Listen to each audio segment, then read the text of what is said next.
आषाढी एकादशीच्या निमित्तानं बीड जिल्ह्यामधील शाळांमध्ये राज्याचं प्रतीक असलेल्या पालखी दिंडी सोहळ्याचं आयोजन करण्यात आलं। आष्टी तालुक्यामधील कडा इथे मोतीलाल कोठारी विद्यालय यांच्या विद्यार्थ्यांनी आषाढी पालखी दिंडी काढत रिंगण सोहळा साजरा केला।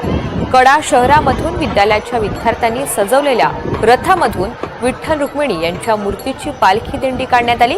या पालखीमध्ये पंढरपूरच्या पांडुरंगासह संविधानाचं प्रतही ठेवण्यात आलेली होती। रथामधील पालखी दिंडीचं पूजन करण्यात आलं आणि त्यानंतर हा रिंगण सोहळा संपन्न झाला। यावेळी विद्यार्थ्यांनी शिक्षकांनी फुगड्या खेळत रिंगण सोहळ्याचा आनंद लुटलाय। त्यानंतर ही पालखी दिंडी गावातून प्रदक्षिणा घालत पुढे मार्गस्थ झाली।